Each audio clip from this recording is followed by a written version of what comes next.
Hello everyone, welcome to my YouTube channel English literature zone. आज के video में हम लोग an elegy written in country churchyard, जो कि थॉमस ग्रे की काफ़ी फेमस पोएम है। इस पर बहुत ज़्यादा रिक्वेस्ट भी आया हुआ था इस वीडियो के लिए, तो उस वीडियो के बारे में डिस्कस करेंगे, पोएम के बारे में डिस्कस करेंगे। तो इस वीडियो के थ्रू अगर आपकी हेल्प होती है, वीडियो आपके सिलेबस का है, तो प्लीज़ आप लोग वीडियो को लाइक करना, चैनल को सब्सक्राइब करना और कमेंट करके बताना वीडियो आपको कैसा लगा। तो वीडियो शुरू करते हैं। An elegy written in country churchyard is a one of the famous elegy. An elegy written in country churchyard जो है एक बहुत फेमस इलेजी है ऑफ इंग्लिश लिटरेचर का। ठीक है, इलेजी इट मीन्स क्या होता है ना, दुखद पोएम, जो किसी के मरने के बाद या किसी के मरने पे लिखी गई हो poem.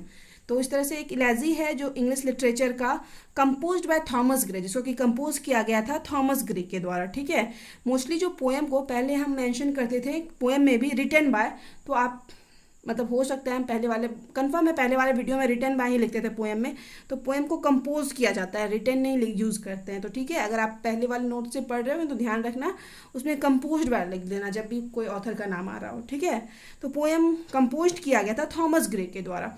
He wrote this poem after the death of his friend Richard West. वह जो है ना, इस कविता को लिखे अपने फ्रेंड रिचर्ड वेस्ट की मृत्यु के बाद।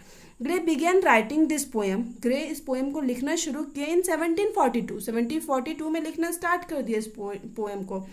But it aside for a while, लेकिन कुछ टाइम के लिए फिर इसको साइड रख देते हैं। होता है ना कि काम छोड़ देना, तो कुछ टाइम के लिए इस बुक को साइड रखते हैं, इस पर कोई वर्क नहीं करते। एंड फिनिश्ड इट इन 1750, और 1750 में इस पोएम को फिनिश किए। ठीक है, टोटल 8 ईयर का टाइम लगाए हैं इसको फिनिश करने में। The poem is first published in 1751 में पहली बार पब्लिश कराया गया पोएम को। The poem is philosophical, poem philosophical है एंड इमोशनल है at the same time. Philosophical भी है, फिलोसफिकल क्या होता है, जो रियलिटी पे बेस्ड हो, नॉलेज पे बेस्ड हो, और साथ ही साथ इमोशनल भी है। इमोशनल इट मीन जिसमें हम लोग फीलिंग्स की बात करें एट द सेम टाइम, दोनों है पोएम में।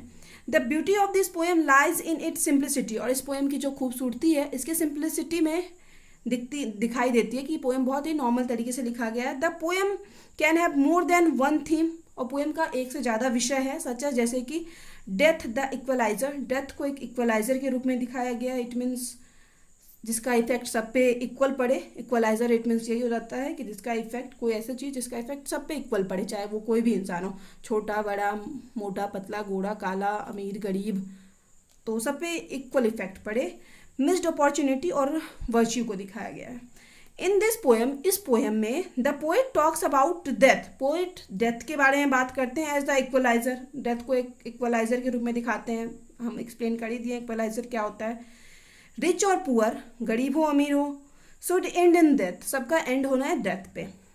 No man can escape death, और कोई भी इंसान जो है डेथ से बच नहीं सकता। पोएट ऑफ दिस पोएम, इस पोएम के जो पोएट हैं Thomas Gray, was an English poet, वो एक इंग्लिश पोएट है, स्कॉलर विद्वान है एंड प्रोफेसर थे। अलॉन्ग साइड अलेक्जेंडर पॉप, साथ ही मतलब अलेक्जेंडर पॉप के साथ ही Thomas Gray is one of the most important English poet of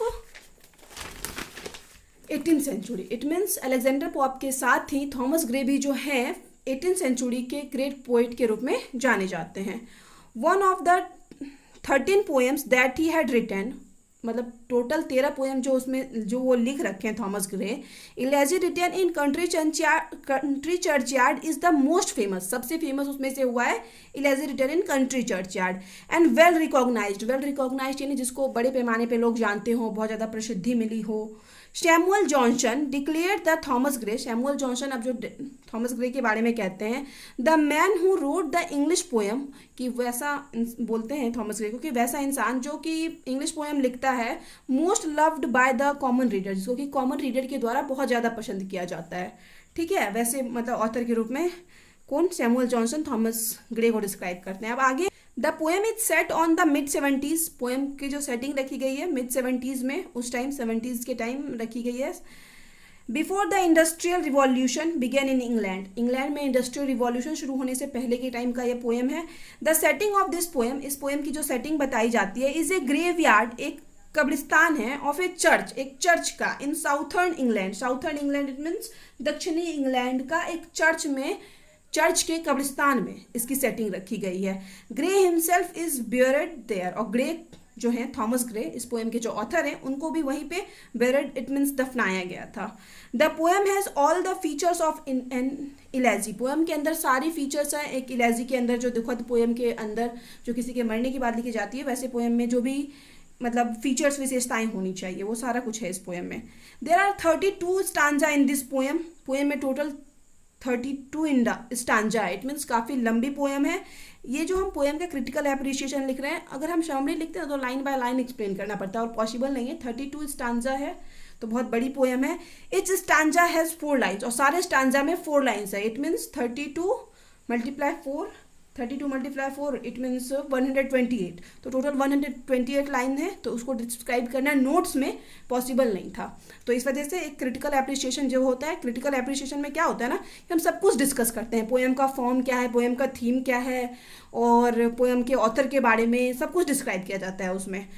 और समरी में तो नॉर्मली समरी अपलोड किया जाता है, और मोस्टली हम क्रिटिकल एप्रिसिएशन ही पोएम का अपलोड करते हैं ज़्यादातर, क्योंकि हम सब कुछ मेंशन करते हैं कि पोएम का मतलब कौन सा राइम स्कीम है, कितना स्टांजा है, क्या थीम है, पोइट के बारे में, पोएम का introduction.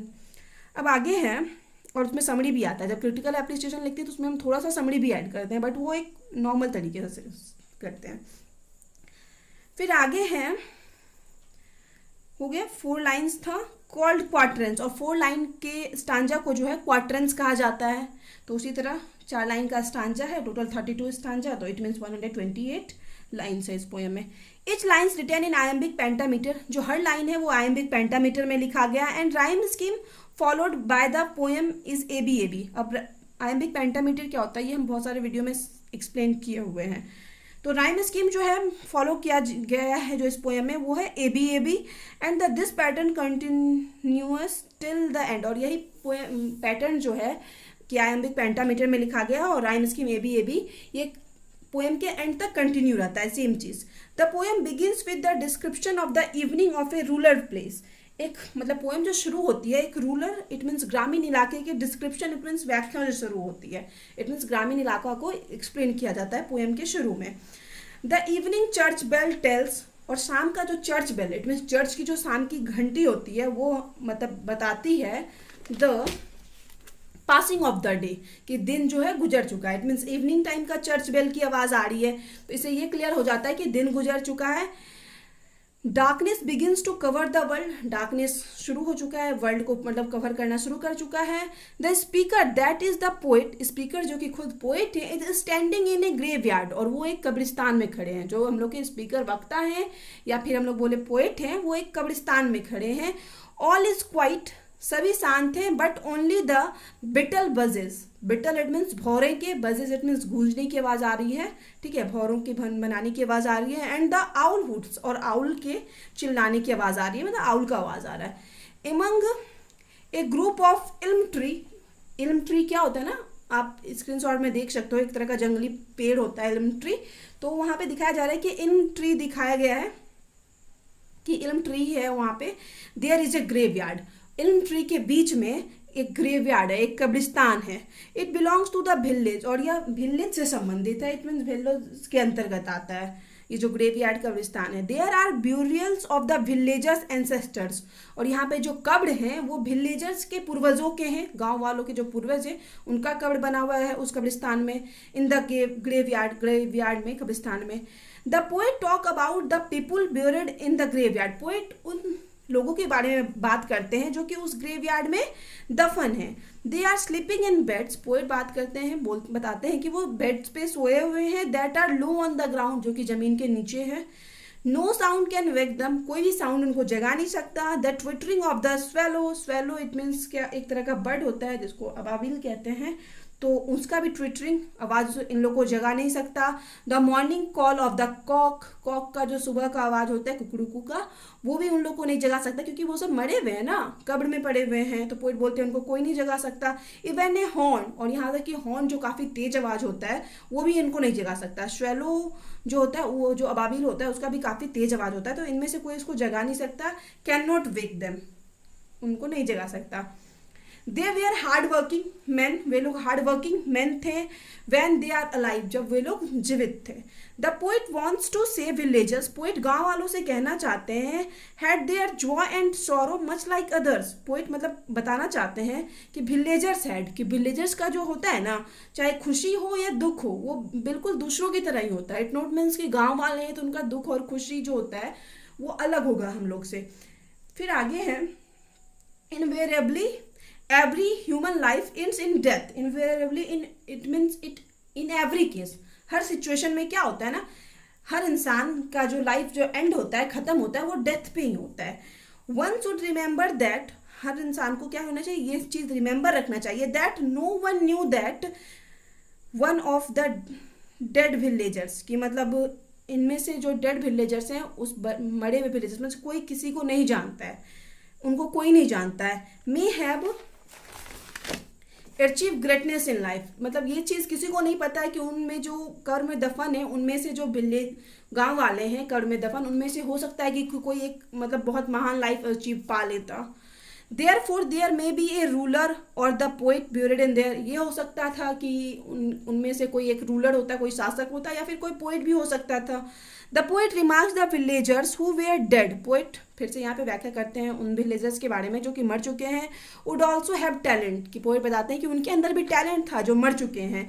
They might be A Milton, वो मिल्टन हो सकते थे, मिल्टन जैसे महान ऑथर हो सकते थे, मिल्टन जॉन मिल्टन जो कि पैराडाइज लॉस्ट लिख रखे हैं, और एक क्रॉमवेल हो सकते थे, ठीक है। ब्यूरिड देयर मतलब मिल्टन और क्रॉमवेल जैसे वे महान हो सकते थे। They did not gate opportunities, लेकिन उन लोगों को क्या हुआ, अपॉर्चुनिटीज नहीं मिली टू प्रूव देमसेल्फ, खुद को प्रूव करने के लिए। Like James hidden deep under the ocean, जैसे कि जेम्स जो होता है बहुत मतलब हीरा टाइप का समझ लो, बहुत महंगा महंगा जो जेम्स होता है, वो होता है क्या होता है, हिडन जो छुपा होता है ओशियन के डीप में, समुद्र के मतलब बहुत ज़्यादा गहराई में, महासागर के। एंड लाइक डिजर्ट फ्लावर, और डिजर्ट का फूल जैसे होता है ना, इट मीन्स क्या होता है ना कि जो ओशियन का जेम्स हुआ वो भी किसी को नहीं मिलेगा, कौन अब महासागर के अंदर जाएगा उस ओशियन के अंदर और फिर निकालेगा, तो ये चीज़ पॉसिबल नहीं है। जेम्स वो भी किसी को नहीं मिलता, और डेजर्ट का जो फ्लावर होता है, they have perished without notice, वे सब क्या होता है कि ओशियन का जेम्स हो या फिर डेजर्ट का फ्लावर हो, वो बिना किसी के नोटिस किए हुए बर्बाद हो जाता है, नष्ट हो जाता है, उनको कोई नोटिस भी नहीं कर पाता है, ठीक है। तो उसी तरह ये भी जो विलेजर्स हैं उनको अपॉर्चुनिटी नहीं मिली और वे लोग ऐसे ही नष्ट हो गए। गिवन अपॉर्चुनिटी, और दिया गया opportunity, they would have also succeed, तो अगर उनको अपॉर्चुनिटी दिया जाता तो वो कन्फर्म में सक्सेस होते हैं। People would have read their dates in history, हो सकता था कि इतिहास में लोग उनके आगे जाके जो उनके हिस्ट्री के बारे में पढ़ते हैं, उनके इतिहास के बारे में लोग पढ़ते हैं, उनके काम के बारे में। The villagers did not wish to involve in treachery and deceit, villagers क्या होता है ना कि धोखा करना या फिर छल करना, इन सब चीज़ में इन्वॉल्व नहीं रहते हैं गाँव वाले। दे वे are honest people and wish to lead simple lifes, वे लोग ऑनेस्ट होते हैं और चाहते हैं एक सिंपल लाइफ जीना। दे लाइक्ड पीस, उन लोगों को पीस पसंद होता है, शांति, एंड द ऑनेस्टी, और साथ ही साथ ईमानदारी। So they kept themselves away from the mad crowd, इसलिए वो लोग क्या करते हैं ना, खुद को दूर रखते हैं मैड क्राउड, इट मीन्स बहुत ज़्यादा भीड़भाड़ वाले जगह से, ऑफ द सिटीज़ के, और किंगडम इट मीन्स राजा वाला जो इलाका होता है उससे खुद को दूर रखते हैं। पोइट उस टाइम के विलेज की बात कर रहे हैं, अब के गांव में ऐसा कुछ नहीं, बहुत कम जगह पे ऐसा मिलता है। फिर भी ऐसा माना जाता है कि शहर से बहुत कुछ मतलब क्या होता है ना, शहर से जैसे हम लोग को बहुत कम कुछ ये मिल सकता है, लाइफ आसान जो है शहर में ज़्यादा है, तो गांव में थोड़ा मुश्किल हो जाता है, सब कुछ अवेलेबल नहीं हो पाता है। बट ये भी कंफर्म है कि गांव में लाइफ मतलब जो होता है ना, वहाँ पे बहुत कम ये जो धोखेबाज लोग, ये वो ठगना, ये वो शहर की अपेक्षा कम होता है वहाँ पे। तो अभी भी this poem will be a tribute to them, ये पोएम जो है उनको ट्रिब्यूट, एक श्रद्धांजलि दी गई है इस पोएम के थ्रू। जो गांव वाले हैं जो मर चुके हैं, जिनको दफनाया गया है, जिनके अंदर टैलेंट था, उनको अपॉर्चुनिटी नहीं मिली, तो इस पोएम के थ्रू उनको क्या दिया गया, ट्रिब्यूट, इट मीन श्रद्धांजलि दी गई है।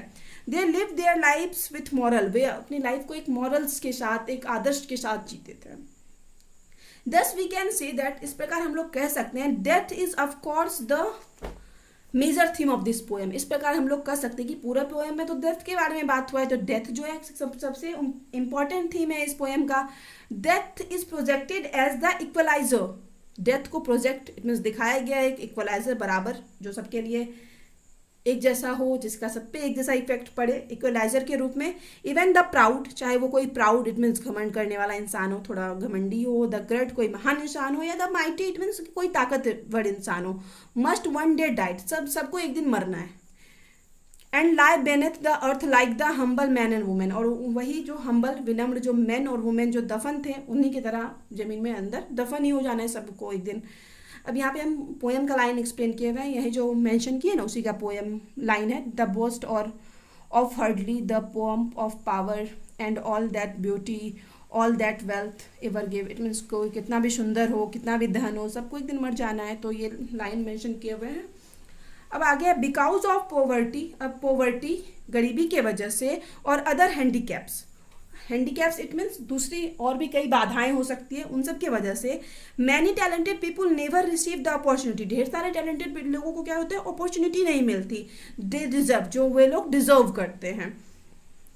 This poem normalizes the idea of death, फिर से ये पोएम जो है नॉर्मलाइज इट मीन्स हम लोग को दिखाता है नियमित कि बताता है कि जो डेथ होता है कैसा होता है, उस चीज़ के बारे में बताता है।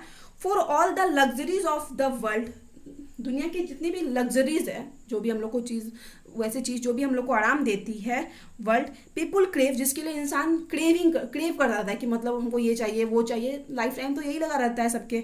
दे मस्ट नेवर फॉरगेट, वे लोग हमेशा भूल जाते हैं, that they won't be able to carry their richness, कि वो लोग अपना रिचनेस साथ नहीं ले जाएंगे। इट मीन्स क्रेव करना गलत नहीं है, बट किसी को हार्म करके, किसी का बुरा चाह के खुद को बहुत अच्छा बनाना, इट मीन्स खुद के लिए सब कुछ करना, सारा मतलब रिचनेस या फिर सारा कुछ का मतलब जो भी लग्जरीज है उसकी व्यवस्था करना, ये गलत होता है, ठीक है। तो ये जो लोग हैं हमेशा क्रेव करते रहते हैं पैसा धन, तो ये मतलब याद नहीं रहता उनको कि वे लोग जब जाएंगे इस दुनिया से वो कुछ भी अपने साथ नहीं ले जाएंगे। एंड फेम, और ना ही अपना फेम टू ग्रेव, अपने कब्र तक ले जाएंगे, ना ही अपनी रिचनेस जो है, रिचनेस भी कर सकते हैं, वो ले जाएंगे कब्र तक, ना ही अपनी प्रसिद्धि ले जाएंगे। दस इस प्रकार one must not feel entitled, इसलिए कोई भी जो इंसान होता है ना उसको खुद को एक विशेष नहीं फील करना चाहिए कि हम जो है बहुत बड़े हैं, बहुत महान हैं, खुद में ये फील नहीं करवाना चाहिए। But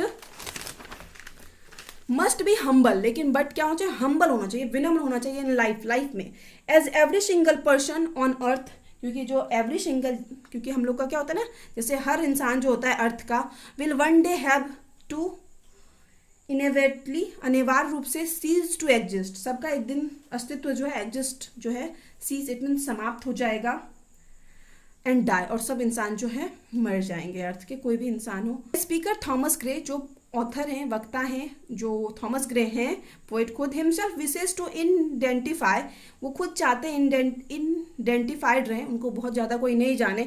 note with the great and famous, कि वो बहुत ज़्यादा फेमस या फिर महान के रूप में नहीं जाने, but with the common people, लेकिन कॉमन पीपुल के जैसे रहे, होम ही हैज़ प्रेज, जिसको कि अभी जिनकी की अभी ये प्रशंसा कर रहे हैं इस पोएम के through, and with the home he will presumably be buried, और ऐसा हो सकता है कि जिनके साथ उनको दफन किया जाए। ये मतलब पोइट ना पहले डिसाइड कर दिए थे कि जब हम मरेंगे तो जो चर्च में ये खड़े हैं, जिस पोएम मतलब जो इंग्लैंड का चर्च है, साउथर्न इंग्लैंड का ग्रेवयार्ड है, कि उसी कवर में हम मतलब पोइट को भी दफन किया गया था शायद। तो यहाँ बोलते हैं कि शायद मतलब उन्हीं लोगों की तरह, जो कॉमन लोग हैं उन्हीं लोगों की तरह लोग उनको जाने, कोई महान विशेष के रूप में नहीं जाने। थॉमस ग्रे की ऐसी इच्छा है। तो ठीक है, तो यहाँ पे ये पोएम खत्म होता है। वीडियो के थ्रू आपकी हेल्प हुई तो प्लीज़ आप लोग वीडियो को लाइक करना, चैनल को सब्सक्राइब करना और कमेंट करके बताना वीडियो को कैसा लगा।